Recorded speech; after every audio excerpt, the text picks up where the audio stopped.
I had a completely different project in mind for today. Actually, I got interrupted. I spent a couple hours getting that piece ready, made all my plans on how I was going to turn it and what I was going to make, and then I got interrupted, and that was 2 days ago, and today I came out here to do that, and I just wasn't feeling it anymore. So, that'll be another day. This is a piece of Norwegian Elm from Valerie. And this was cut in 2018, it says right here. And we're just going to make just a normal bowl. But I think there's going to be some nice figure in this wood, judging by what I saw when I drilled the flat spot for my chuck jaws to set against. It does have a pretty healthy crack or two, but they don't come way up here. I think for the most part we'll turn them away. So this is just going to be an average round bowl with some nice figure. Kind of looks like it's partially burrow. I don't know how fast we're going to be turning. I forgot to check. Pretty good, about 750 RPM. 5/8 inch bowl gouge, mask, and face shield on. And I will bring up the tailstock.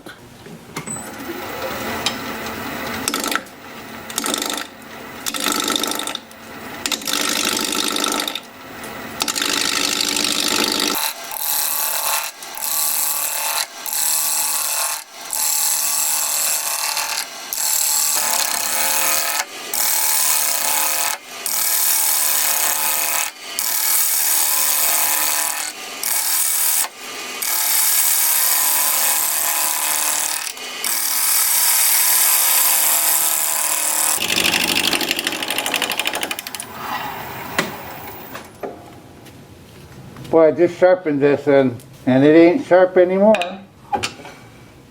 I am going to go sharpen up.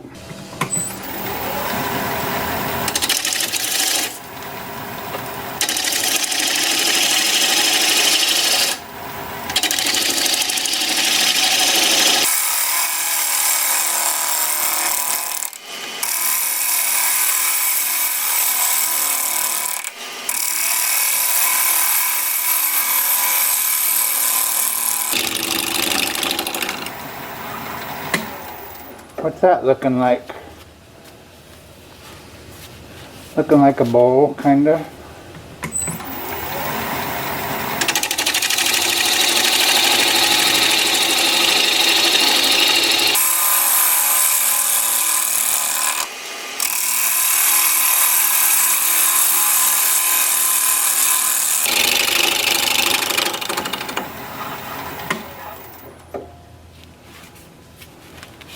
Got one little flat spot here, a little tiny one there.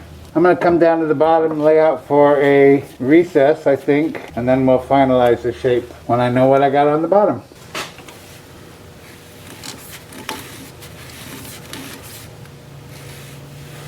That is a little crack there, but it's very shallow. I think we'll probably turn it away. I'll turn the recess with my 1/2 inch bowl gouge.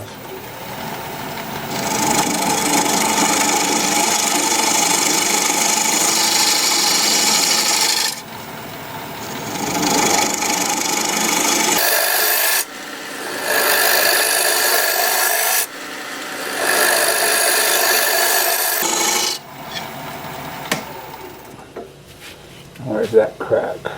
Well, it's just about gone, I guess.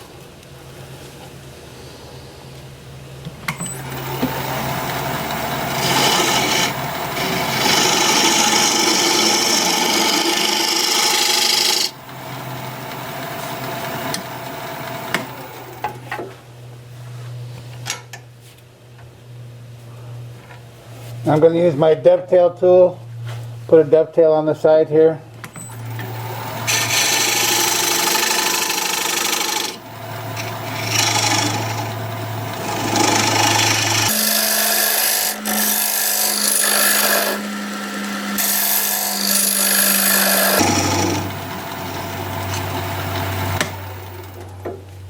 That's good.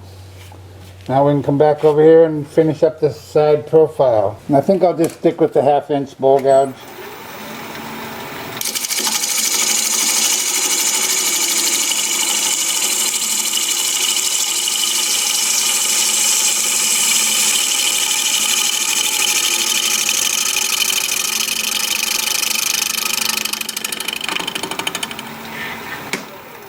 See if I got rid of those flat ends yet. Got rid of that one, but there's still a little bit here. Uh-oh. Something just went flying. Oh boy. Big old chunk out of there. Oh boy.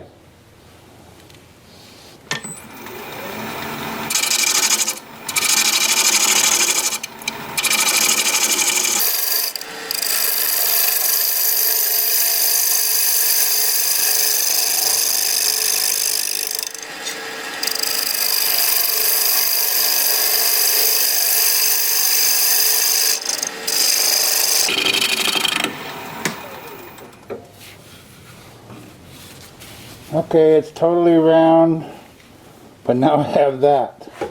The only way to make it go away is take the bottom up higher, make it a little less deep. Well, shoot, I kind of liked what I had going here. Or we could live with it. There's enough, I got enough hold here, but I guess that looks sloppy, doesn't it? Well, yeah, we'll go up higher.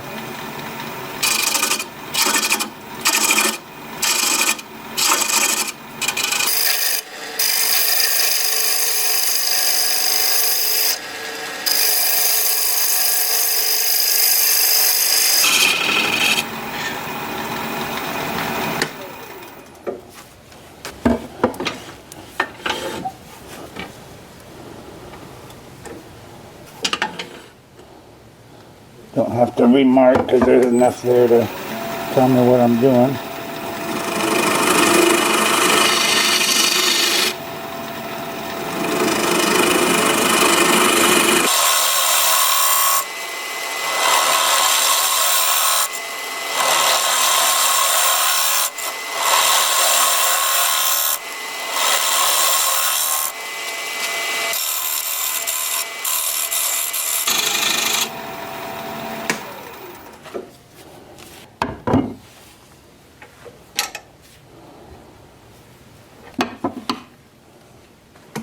You think you're watching a rerun?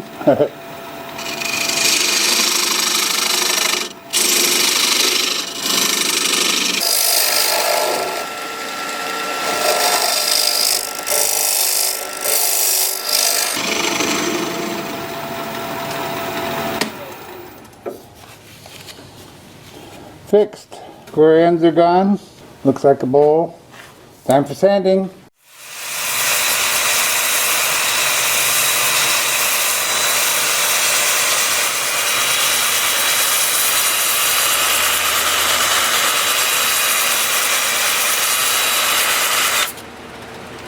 I have the lathe spinning in reverse at 300 RPM. I'm starting at 120 grit and working up through 400. I'll bring you back here in just a little bit and we'll put some kind of finish on there or sanding sealer or something. See you in a bit. We're going with feed and wax on this one. It needs a little tiny bit of help. I always tell you how smooth it is. This one is not. I mean, it's smooth. It's smooth, but it's not silky smooth. It's just the type of grain it is, I guess. I don't see any tool marks or anything like that that would cause non-smoothness. Is that a word? It's just kind of a coarse grain. I'm not going to put it on the middle there. I'll put it in there after I've signed it. This stuff is so easy to use, we're basically done. I do have a little place right here where there was a knot. And now we have a knot hole, so I'll just get that in there. I don't think there's anything else. Nope.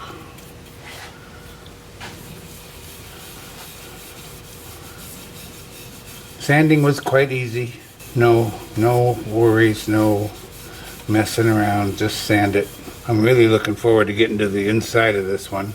We do have a crack right here, and it does go over the top about an inch or so, but I don't think it goes very deep, so it shouldn't be an issue. Okay, well, that's the first and only coat of feed and wax that I'll be putting on here. I'm going to let that set here for 20 minutes, buff it up, turn it around, I'll bring you back and we'll start working on the inside. This one's going quick and easy. See you in a bit. Well, it was 75 and sunny, now it's 58 and raining. I had to put on a long sleeve shirt. We're going to be turning at 950 RPM, half-inch ball gouge, mask, and face shield on.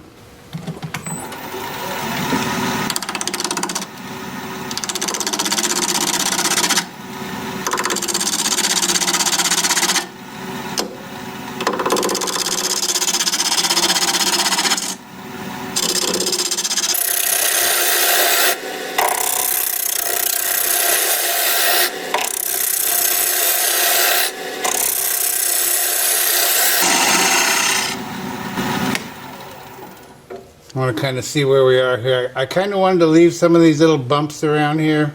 We're right up against that one. Got one here. So there's not a lot left, but I see lots of cool figure in that grain.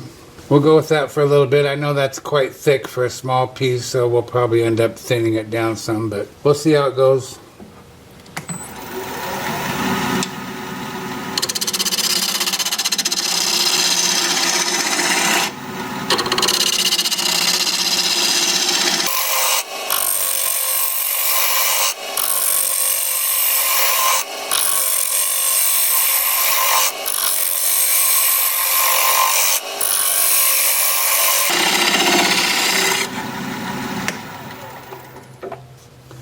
Now that we're down to here, what does it look like? Well, yeah, I know it's too thick. I know it is. I could leave this point here, a little bit of this. We're just about to lose that one. Close to losing that one. I don't know. That stuff might not matter to you. It matters to me. I don't know what to think. I guess I gotta thin it down a little bit more. I can come out here another 1/8 of an inch or so, but maybe more, I don't know.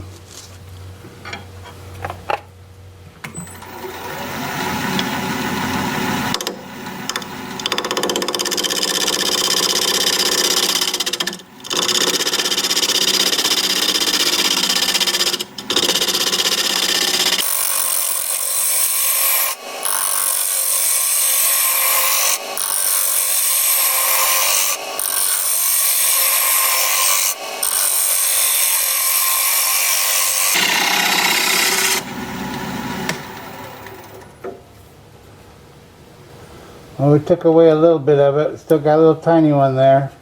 I'm going to go sharpen up and think about it a minute.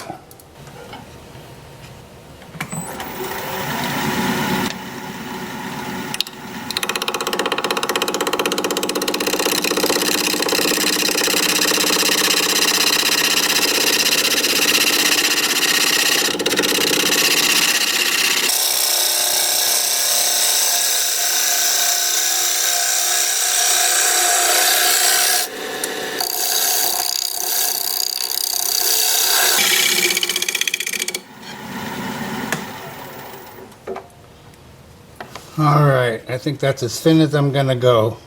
Got about half of that one left, a quarter of that one left, and a couple of weird things over here.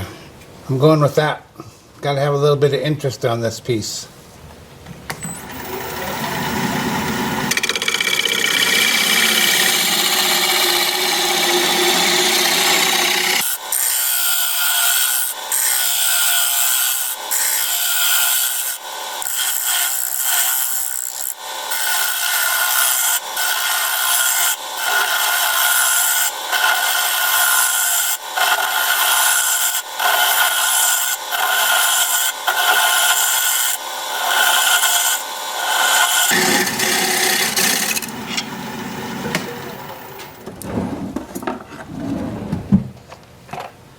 And I made a little bit of a mistake. I'm not sure this is going to work. Let's see.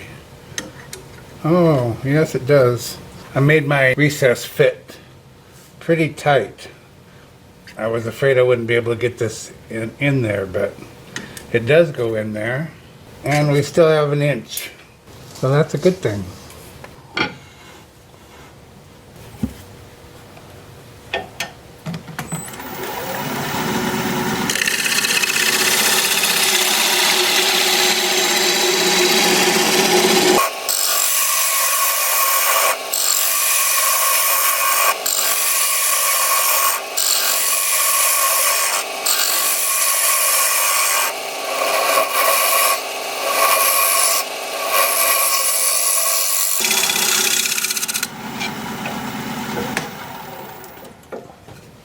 probably got about half of it. We're about 5/16 of an inch, so not much more.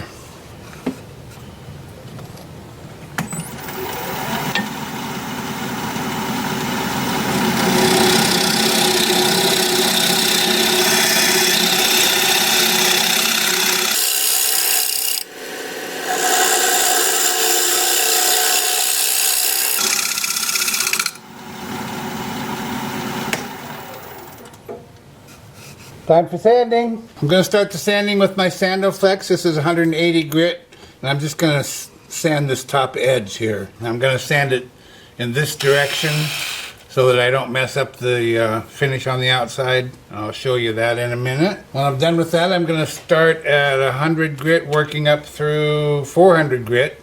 I'll have the lathe spinning in reverse for that at 300 RPM, and I'll show you what all that looks like as soon as I get my mask on.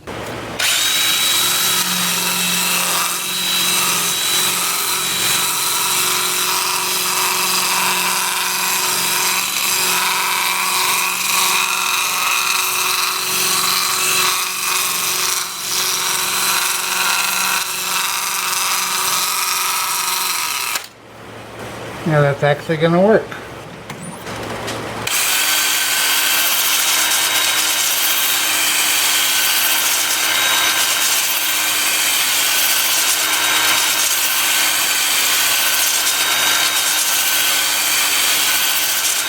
That's going to work too. I'll bring you back here in a little bit and we'll put some more feeding wax on there. See you in a bit. More feeding wax. I'm going to tell you what I think of this piece in just a little while. I've been thinking about it as I was sanding. It's a little different. Hey, you guys remember Peter, the 90-year-old wood turner from England that sent me some gifts? I put it in my video 5-6 months ago, I guess. He reached out to me via email a couple days ago, I guess. And he would like to hear from some of you folks. And so he wanted me to put his email out there, and I was reluctant to do that. But what I did was I put it in the video description of that video. So if you search my videos for, the video is called A Gift Beyond Words. So search for words, because I think I've used the word gift in some of my videos. But if you search my videos for words, you'll find it. And then look in the description for that video and you'll find his email. And he would love to hear from you guys. He wants to talk about some of the things that he makes and whatnot. Again, Peter's a 90-year-old wood turner, and he turns out amazing stuff.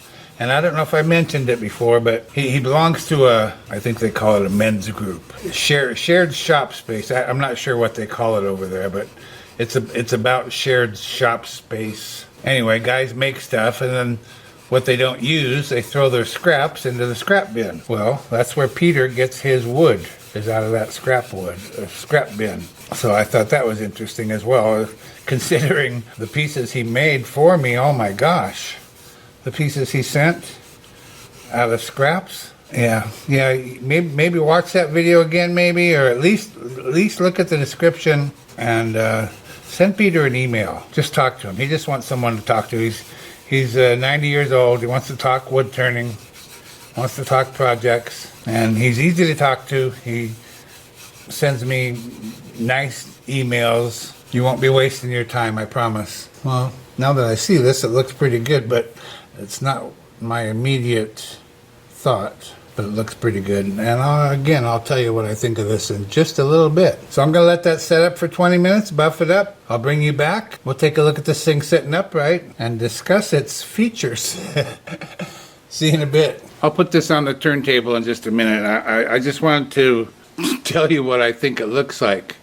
It looks primitive, rudimentary. It looks like someone used a sharp rock and a pointy stick to make it. They made it just to serve a purpose, maybe to eat their bugs out of. I don't know, like a caveman made it. But I also think it has a certain charm. It's kind of grown on me, I know it isn't much. I know it isn't much. But look at it. It looks like it was just hacked. Just hacked out of a piece of wood with a sharp rock. But it works, and it has some neat features. The finish is nice. It feels real good, real smooth. Looks pretty cool to me. Yeah, okay, it's better than I thought it would be. How about that? Maybe that works. Anyway, there it is. One Norwegian Elm bowl from Valerie. Valerie sent this along for all to enjoy. If you like this video, thumbs up please. I'd sure appreciate it. If you're a subscriber, thank you very kindly. I truly appreciate that. I also appreciate you spending some of your time with me today. That means a lot to me. Thank you. I'm looking forward to your comments, or not. So for now, this is Phil, Shady Acres Woodshop, signing off.